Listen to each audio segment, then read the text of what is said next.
Nyarlathotep. I am the last. I will tell the audient void.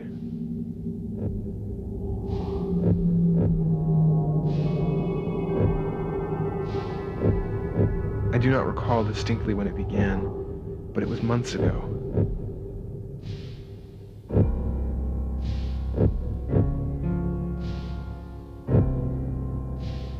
To a season of political and social upheaval was added a strange and brooding apprehension of hideous physical danger. I recall that the people went about with pale and worried faces, and whispered warnings and prophecies which no one dared consciously repeat or acknowledge to himself that he had heard.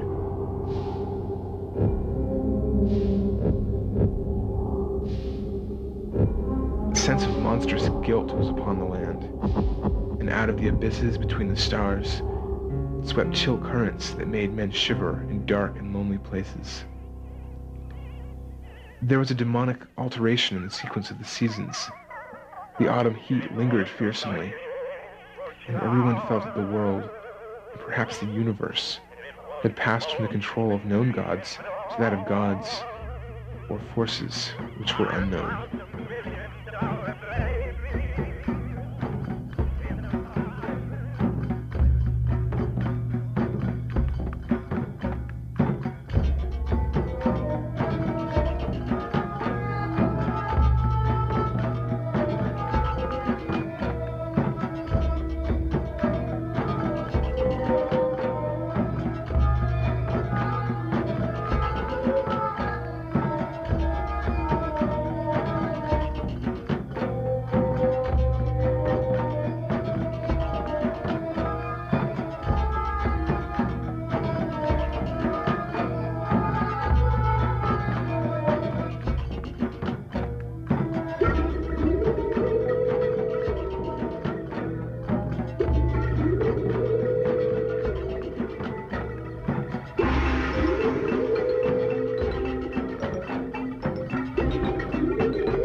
And it was then that Nyarlathotep came out of Egypt.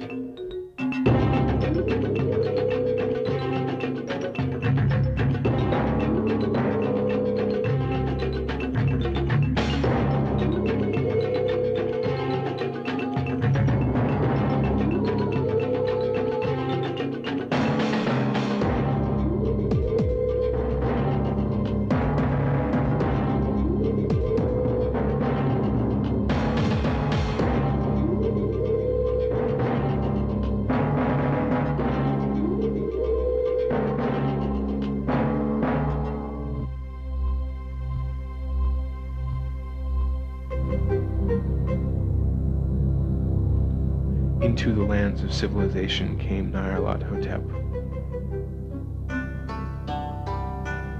Swarthy, slender, and sinister, always buying strange instruments of glass and metal, and combining them into instruments yet stranger.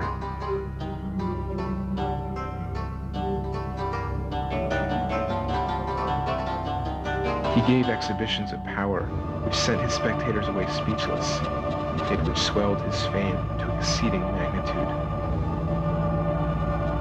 Men advised one another to see Nyarlathotep, and shuddered.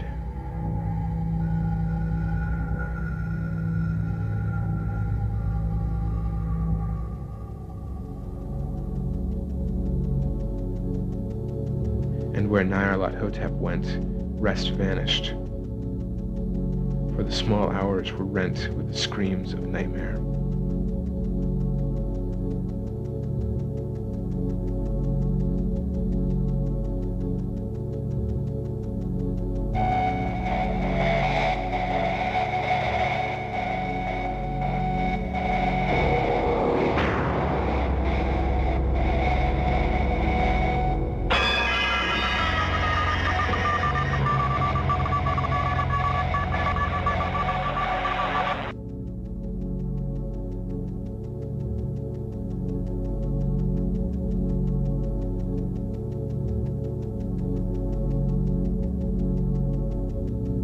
I remember when Nyarlathotep came to my city, the great, the old, the terrible city of unnumbered crimes.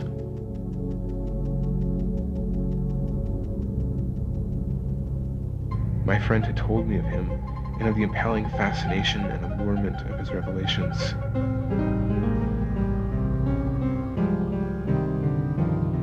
And I burned with eagerness to explore his uttermost mysteries.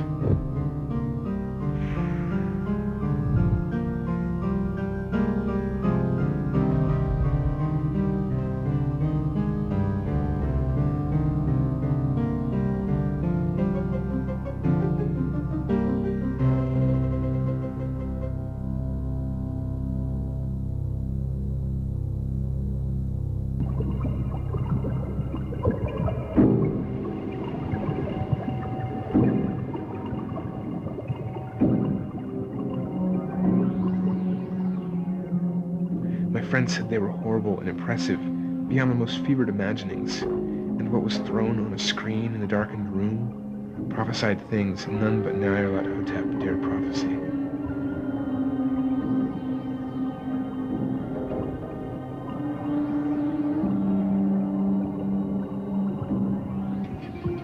And in the sputter of his sparks, there was taken from men that which had never been taken before, yet which showed only in the eyes.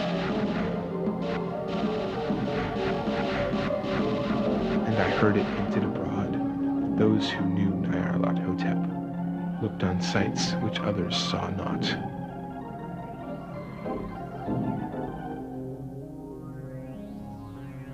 It was in the hot autumn that I went with the restless crowds through the night and up the endless stairs into the choking room to see Nyarlathotep. He greeted us, saying he had risen up out of the blackness of 27 centuries.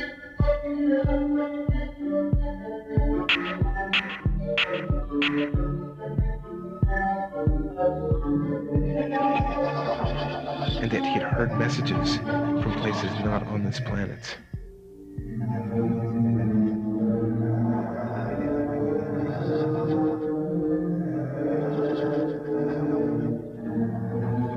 He spoke much of the sciences, of electricity and psychology.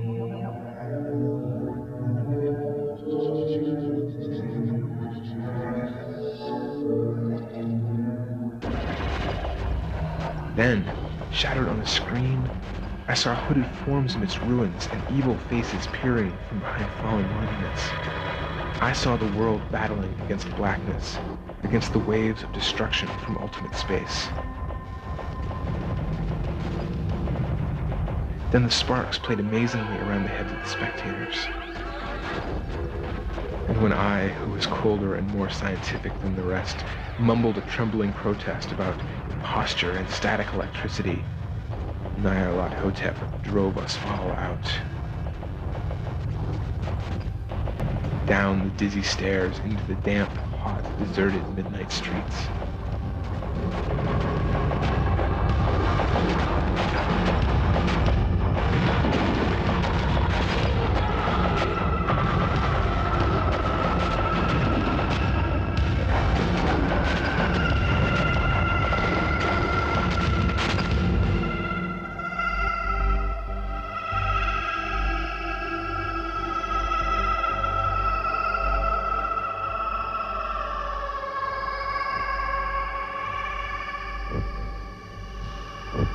We whispered to one another that we were not afraid, that we never could be afraid. We swore the city was exactly the same and still alive. But then the electric lights began to fade. I believe we felt something coming down from the greenish moon. For when we began to depend on its light, we drifted into curious, involuntary formations, and seemed to know our destinations, though we dared not think of them. Once we looked at the pavement and found the blocks loose and displaced by grass. When we gazed around the horizon, we could not find the third tower by the river, and noticed that the silhouette of the second tower was ragged at the top. Then we split up into narrow columns, each of which seemed drawn in a different direction. One disappeared in a narrow alley to the left, leaving only the echo of a shocking moan. Another filed down a weed-choked subway entrance, howling with a laughter that was mad.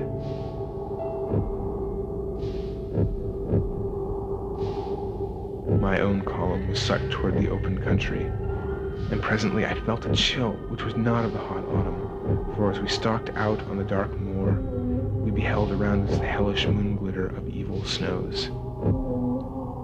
Trackless, inexplicable snows, swept asunder in one direction only, where lay a gulf, all the blacker for its glittering walls. The column seemed very thin indeed as it plodded dreamily into the gulf. I lingered behind, for the black rift in the green-litten snow was frightful, and I thought I had heard the reverberations of a disquieting wail as my companions vanished.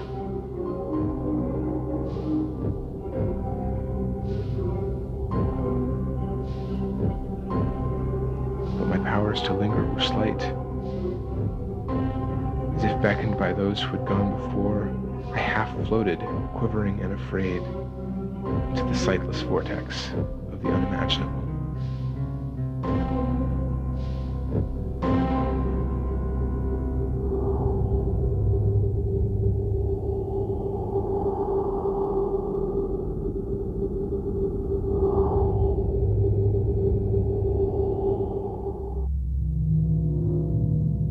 A sickened shadow writhing blindly past ghastly midnights of rotting creation, corpses of dead worlds with sores that were cities, charnel winds that brush the pallid stars and make them flicker low.